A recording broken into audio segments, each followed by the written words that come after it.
بسم اللہ الرحمن الرحیم۔ عزیز دوستو، آپ دیکھ رہے ہیں میرا یوٹیوب چینل۔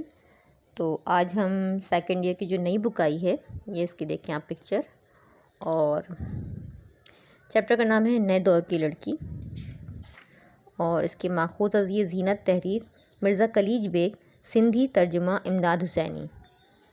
تو اس کی آج ہم کریں گے کوشچن آنسرز کریں گے اس کی ہم، اور درست جواب پر نشان لگانا ہے۔ تو اور اس کے الفاظ معنی کریں گے، سبق کا خلاصہ کریں گے۔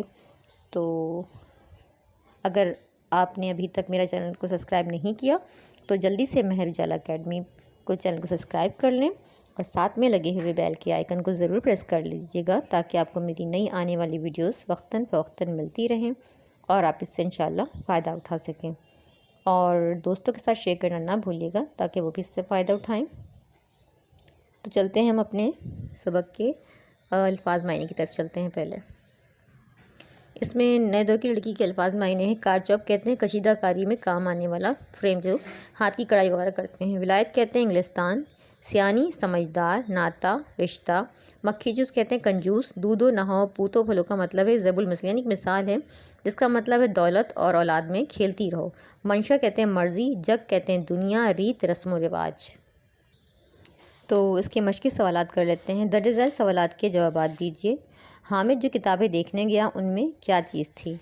جب زینت کا بھائی حامد اسکول سے لوٹا تو انہوں نے مل کر کھانا کھایا۔ کھانا کھانے کے بعد حامد نے کہا، میں نے علی رضا سے ملنے کا وعدہ کیا ہے، اس لیے میں اب چلتا ہوں۔ وہ کسی انگریز کے ہاں سے کچھ کتابیں لائے گا۔ ان کتابوں میں ولایت کی عمارتوں اور کارخانوں کی تصاویر ہیں، وہ مل کر دیکھنی ہیں۔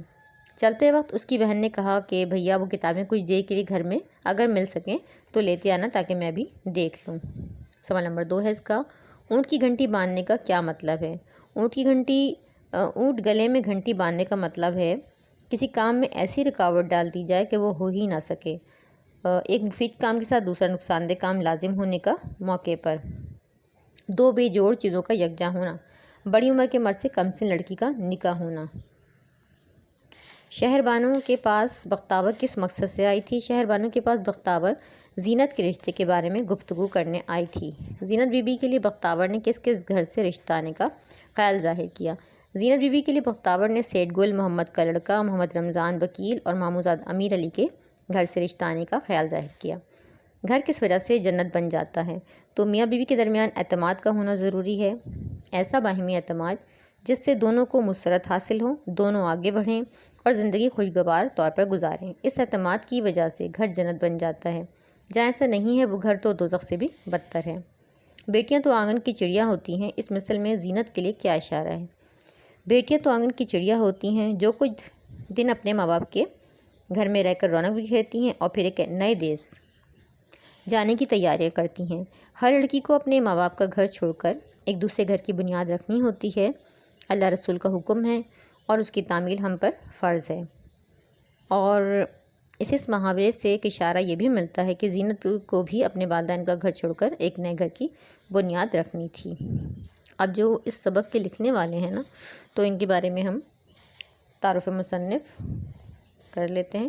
تو مرزا کلیج بیگ جو ہیں، مرزا کلیج بیگ سندھ کے بڑے عالم، ادیب، شاعر، مترجم یعنی ترجمہ کرنے والے، تاریخ دان اور تعلیمی ماہر گزرے ہیں۔ ان کا نام سندھ کی علمی اور ادبی تاریخ میں ہمیشہ یاد رہے گا۔ مرزا کلیج بیگ ٹنڈو ہو حیدرآباد میں سن 1853 میں پیدا ہوئے۔ انہوں نے قرآن شریف، عربی، فارسی، سندھی اور انگریزی کی ابتدائی اور ثانوی تعلیم حیدرآباد میں حاصل کی۔ اس کے بعد BA پڑھنے کے لیے ایلفنسٹن کالج ممبئی گئے، جہاں سے وطن واپس ہوتے ہی انہوں نے مختار کار بنا دیا گیا اور بعد میں ترقی کرتے کرتے ڈپٹی کلکٹر بن گئے۔ انہوں نے 30 سال کی سرکاری نوکری کرنے کے بعد سن 1910 میں پنشن لی۔ سرکاری نوکری کے دوران انتہائی ایماندار افسر رہے اور ساتھ ساتھ علم و ادب کی بھی خدمت کرتے رہے۔ مرزا صاحب نے انگریزی، عربی، فارسی اور اردو زبان کے مضامین اور کتب کا ترجمہ کر کے سندھی زبان کے ادب کو مالا مال کر دیا۔ انہوں نے 400 سے زیادہ کتابیں لکھیں، ان میں بہت سے ترجمے بھی تھے۔ ان میں ناول، ڈرامے، کہانیاں، تاریخ، مذہب، فلسفہ، سائنس، زراعت، باغبانی، علم حشرات، ستاروں کا علم، لغت، سوانح نگاری، شعر، تنقید نگاری، مضمون نگاری، تعلیم، گرامر اور کئی دوسرے موضوع آ جاتے ہیں۔ सबक का सयाको सबाक है कि ये कहानी जीनत नामी एक सिंधी लड़की की है जिसे पढ़ने का बहुत शौक़ है, लेकिन उसकी माँ उसकी शादी करवाना चाहती है, मगर उसके ख़यालात ज़रा मुख्तलिफ होते हैं। उसके नज़दीक इज़्ज़त, शराफ़त, इख़लाक़, इल्म, हुनर, इन सब की बहुत अहमियत है। वो कहती है कि मियाँ बीवी के दरमियान बाहिमी एतमाद का होना बहुत ज़रूरी है। इसका जो किरदार है ना इस कहानी के, तो उसमें हम मरकज़ी किरदार जो मेन किरदार है इसका, वो ज़ीनत बानो का है। ज़ीनत की जो वालदा हैं वो माई शहर बानो है इनका नाम। ज़ीनत की फुप्पो बख्तावर हैं और ज़ीनत के भाई का नाम हामिद है। खुलासा है, माई शहर बानो और बख्तावर ज़ीनत बानो की शादी के बारे में बात कर रही थी। ज़ीनत इनकी बातों से बेखबर 2-3 घंटे कलाम पाक की तिलावत मसरूफ़ रही, फिर कशीदाकारी का फ्रेम उठाकर टोपी पर कढ़ाई करने लगी। हामिद भी स्कूल से आ गया और फिर सब ने मिलकर खाना खाया। खाने के बाद हामिद ने कहा कि मुझे अली रज़ा से मिलने जाना है, वो किसी अंग्रेज़ से किताबें लाएगा और इसे विलायत की इमारतों और कारखानों की तस्वीर मिलकर देखनी है। ज़ीनत ने हामिद से कहा, अगर वो किताबें मिल जाएं तो लेते आना, मैं भी वो तस्वीरें देख लूँगी। सख्त गर्मी का मौसम था और माई शहरबानो कमरे में जाकर सो गई। बख्तावर ज़ीनत के कमरे में प्लेट में केले अनानास लिए दाखिल होती है। ज़ीनत ने पूछा, ये फल कहाँ से आए हैं? बख्तावर बोली, बेटा सैयद गुल मोहम्मद का आदमी आया था और ढेर सारा मेवा और बेशकीमत तोहफ़े भी लाया था और कई अरसे से वो तोहफ़े तोहफ़े भेज रहा है। सैयद गुल मोहम्मद का लड़का बहुत अच्छा है, मैं जब भी उनके घर गई हूँ वो मुझसे लिपट जाता है, माशाल्लाह बड़ा होकर हीरा होगा। मेरा जी चाहता है कि तुम भी इस घर में जाकर खुशहाल हो जाओ। ज़ीनत बोली, बुआ आज आपको क्या हुआ है, कैसी बातें कर रही हैं? बख्तावर बोली, बेटियाँ तो आंगन की चिड़िया होती हैं, आखिर तुम्हें भी तो अपना घर बसाना है। बेटियाँ हमेशा वालिदैन के घर में नहीं रहती। ज़ीनत ने कहा, ये तो अच्छी बात है, लेकिन बुआ दुआ करो कि किसी अच्छे आदमी से नाता जुड़ जाए। लेकिन सैयद गुल मोहम्मद का लड़का तो बारिश भर का है। बख्तावर ने कहा कि अगर सैयद गुल मोहम्मद का लड़का छोटे कद का है, अनकरीब इसका कद बड़ा हो जाएगा और तुम्हारी अम्मी भी यही चाहती हैं। और मोहम्मद रमज़ान वकील भी कोशिश कर रहा है, उसने भी शरबत और गुलाब की बोतलें भेजी थीं। ज़ीनत ने कहा, वो तो बहुत ही कंजूस है और अल्लाह की राह में एक पाई भी नहीं देता और अपनी बीवी और घर के दूसरे अफराद को मारता पीटता रहता है। बख्तावर बोली कि तुम्हारी अम्मी तुम्हारे मामूज़ाद अमीर अली के मुतालिक भी सोच रही थी कि तुम्हारा रिश्ता उससे हो जाए। ज़ीनत बोली, मामूज़ाद है तो क्या, उसे तो बोलना भी नहीं आता, वो तो बिल्कुल गूंगा है। इससे तो बेहतर है कि आप मुझे जहर दे दें ताकि मैं अजाब से निजात पाऊँ। बख्तावर ने उसे समझाया कि बेटा अपने अपने होते हैं, तुम्हारे मामू का लड़का है, बाप के ज़िंदा होते उसे कमाने की क्या ज़रूरत है, जैसा खुद खाएंगे वैसा तुम्हें भी खिलाएंगे।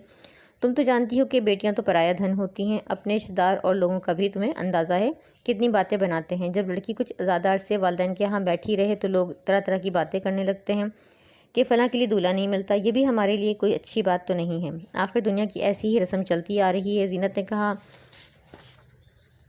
ये तो सच है, लेकिन जानबूझकर कुएं में कूदना कहाँ की अक्लमंदी है।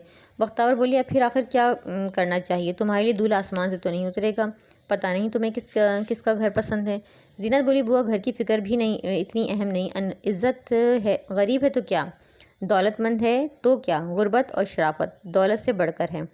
आमदनी चाहे ज़्यादा ना, लेकिन इज़्ज़त और शराफत वाला हो, बाइखलाक हो, इल्म हुनर वाला हो, हम उम्र हो। मियाँ बीवी के दरमियान एतमाद का होना ज़रूरी है, ऐसा बाहिमी एतमाद जिससे दोनों को मुसरत हासिल हो, दोनों आगे बढ़ें और ज़िंदगी खुशगवार तौर पर गुजारें।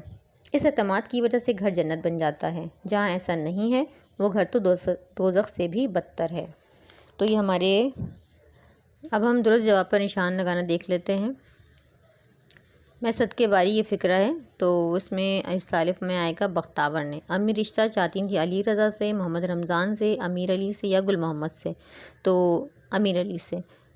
ज़ीनत बानो के नज़दीक गुर्बत और शराफत बेहतर है, दौलत से, तिजारत से, मुलाजमत से, ज़राअत से, तो यह आएगा दौलत से।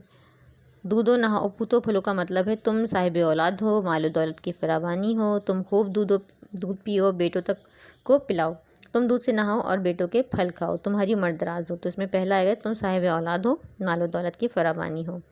ज़ीनत के ख्याल में शौहर होना चाहिए, उम्र में बीवी के बराबर हो, अच्छी आमदनी वाला हो, अपनी सिलाई से घर चलाने वाला हो, अमीर घराने का हो। तो इसमें सजीम आएगा, अपनी सलाहियत से घर चलाने वाला, ऑप्शन जीम आएगा इसमें।